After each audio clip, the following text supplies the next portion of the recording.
আজকে আমরা দেখব প্রথম পর্যায়ক্রমিক মূল্যায়ন 2025 সপ্তম শ্রেণী সংস্কৃত প্রশ্ন পূর্ণমান 30 সময় রয়েছে 60 মিনিট। সঠিক উত্তর বেছে নিয়ে লেখো 1 গুণ 5। যে বর্ণ নিজে উচ্চারিত হয় তাকে বলে স্বরবর্ণ। চন্দ্রবিন্দু একটি অনুনাসিক স্বর।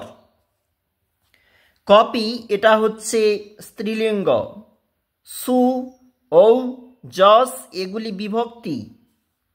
শক্তি শব্দ দেখবে তোমরা নিচের শব্দগুলি 3টি সংস্কৃত রূপ লেখো 1 গুণ 3। দেখো কি বলেছে, হাতি, গজ, দোকান, কলম, চন্দ্র, এইভাবে তোমরা লিখবে অবশ্যই। 3টি প্রশ্ন বলেছে, শব্দগুলি কোন বচনান্ত বলেছে। দেখো যে শব্দগুলো অবশ্যই গুরুত্বপূর্ণ রয়েছে আমাদের প্রশ্নে সেগুলো রয়েছে। বাংলায় অর্থ লিখো, যেমন এটা প্রথমে সারথি রয়েছে এবং এভাবে একাধিক প্রশ্ন রয়েছে, তোমরা দেখবে 3টি করতে হবে এখানে 1 গুণ 3। পরের পেজটা দেখো, নিচের যুক্ত অক্ষরগুলি দিয়ে সংস্কৃত শব্দ তৈরি করো। 3টি বলেছে, দেখো কোন কোন প্রশ্ন রয়েছে।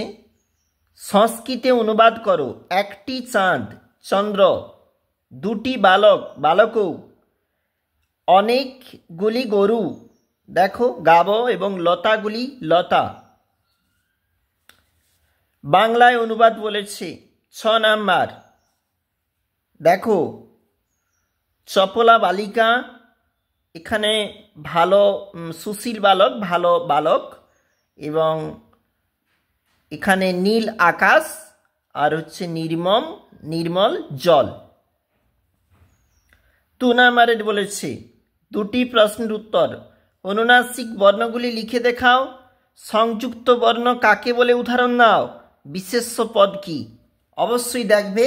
আর আমরা দেখছিলাম এখন সপ্তম শ্রেণী সংস্কৃত প্রশ্ন 2025।